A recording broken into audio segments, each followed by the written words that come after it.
Hello everybody, it's Foster, and I am back with another video. I'm going to be reading Not If I Save You First by Allie Carter, and I am just going to get right into it, so I hope you enjoy. Chapter 3. From the desk of Madeline Rose Manchester. Dear Logan, this is called a letter. It's like an email but written on paper and sent through the regular mail, like bills. Your mom gave me this paper. Isn't it pretty? It's called stationery, and she said that I should use it to write to you since my dad says we have to leave. He doesn't ever talk about why we have to leave, but we're going just the same. Maybe it's because ever since he got out of the hospital, our phone keeps ringing. I don't think he likes being a celebrity or whatever. The man who saved the first lady. Now he just wants to be the man who doesn't have a telephone because we're not going to have one, or a cell phone, or internet. Dad says he thinks it's going to be good for me. I think it's going to be lonely. But you can write me back, he says. We can write all the time. So, will you write me back? Your best friend, Maddie. Alaska. 6 years later. Turns out the key to throwing a hatchet isn't in the wrist, like everyone says. Sure, it's a little bit in the wrist, but it's also in the shoulders and the hips, but most of all, it's in the head. Madeline Rose Manchester thought as she dug her second favorite hatchet from the base of the big tree nearest to their cabin. She no longer practiced with her favorite hatchet. No, the grip on that one hadn't been good for throwing ever since she'd bedazzled the handle last winter. Her dad might have been angry at her if he'd even noticed that she'd done it, which he hadn't.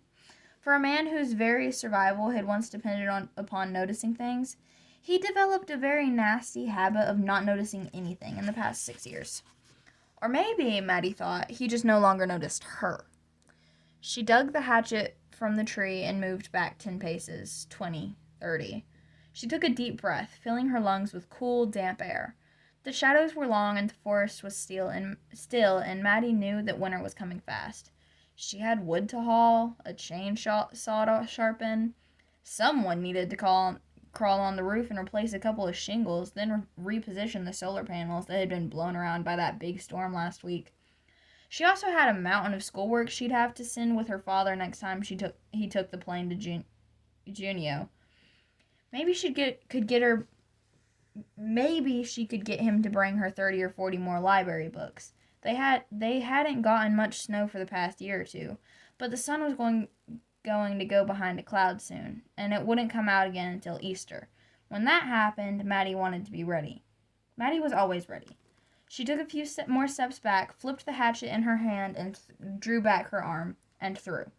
When the hatchet hit the tree, its blade sunk so deep into the wood that most girls couldn't have even pulled it free. But Maddie was never going to be most girls, she remembered as she jerked the hatchet from the tree and thought about maybe trying it from further away, maybe with her left hand. But that was when she heard it, a hum in the distance, a mechanical, whirling sound that broke through the stillness. Maddie turned and watched as the small red dot in the big blue sky grew larger and larger. When the dot touched down in the middle of the lake and floated toward the cabin, Maddie couldn't help but remember another day, another landing, in another world. "Dad's home," she said, but there was nothing but wilderness to hear her. "Mad Dog!" Michael Manchester shouted from the plane as soon as he killed the engine. He was still a big man, still strong, even leaner somehow. In D.C., Maddie's father had spent hours boxing and running and lifting weights. He taught courses on self-defense and used to spar with the president himself, who had once been an Olympic athlete. But Maddie watched the man who leaped to the dock from the plane that sat on top of the water, bobbing on the rippling waves. He didn't move like that man used to move. It could have been something to do with her father's bad leg.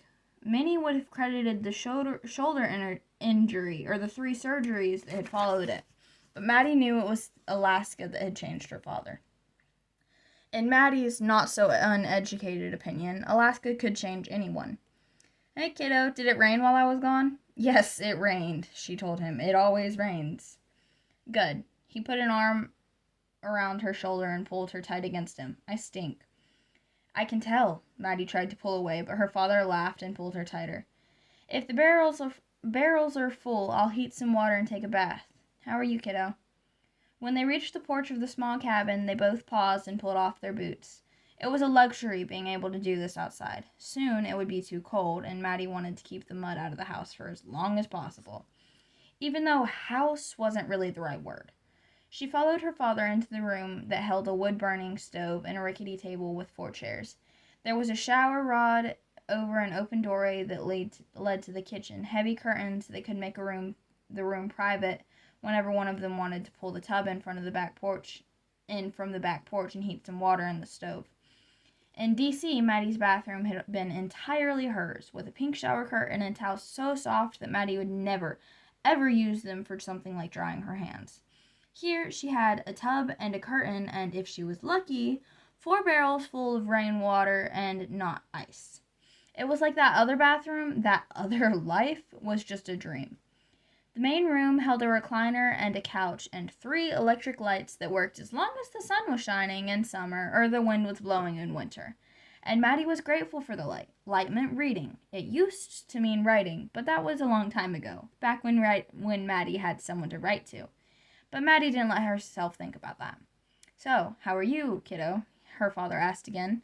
He was unloading his backpack, pulling out a few supplies he'd promised to bring back. "Fine," she said.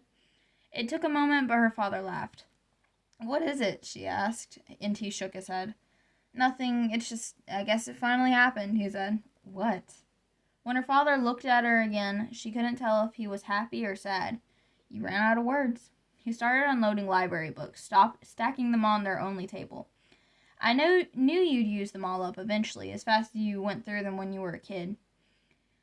Maddie didn't know why exactly, but something in that sentiment stung. "I'm still a kid." "What was that, sweetheart?" he asked, turning to her. Maddie shook her head. "Nothing." He looked like a man who knew better than to argue. He pulled a half-dozen newspapers from his backpack, and those landed on top of the pile of books. On the cover of one, she saw a headline about the president, some trip he was taking overseas. She wondered briefly if her father was jealous of the men and women who'd be going along with him, but no. If her father had wanted that life, he could have had it. Maddie was the only one who'd never been given a choice. In the beginning, she used to ask her father why they'd left D.C., when they'd return. At first, the answers didn't make any sense. For example, Maddie seriously doubted that they had to leave because Miss America had fallen in love with her father and wasn't going to rest until she became Maddie's stepmother. But then, the answers stopped being crazy and started not coming at all, so Maddie didn't bother asking anymore. This was their home. This was their life, and any other life that came before was nothing more than a very elaborate dream. "Do you have any letters for me to take on my next run?" he asked. It was like he could read her mind sometimes, and when that happened, Maddie was glad she lived in a small house in a huge forest. If bears could read her mind, at least they had to keep their thoughts to themselves. "Do you bring me any letters?" she asked. Her father shook his head. "Then that's your answer." That's the end of chapter 3. And I hope you guys all enjoyed it.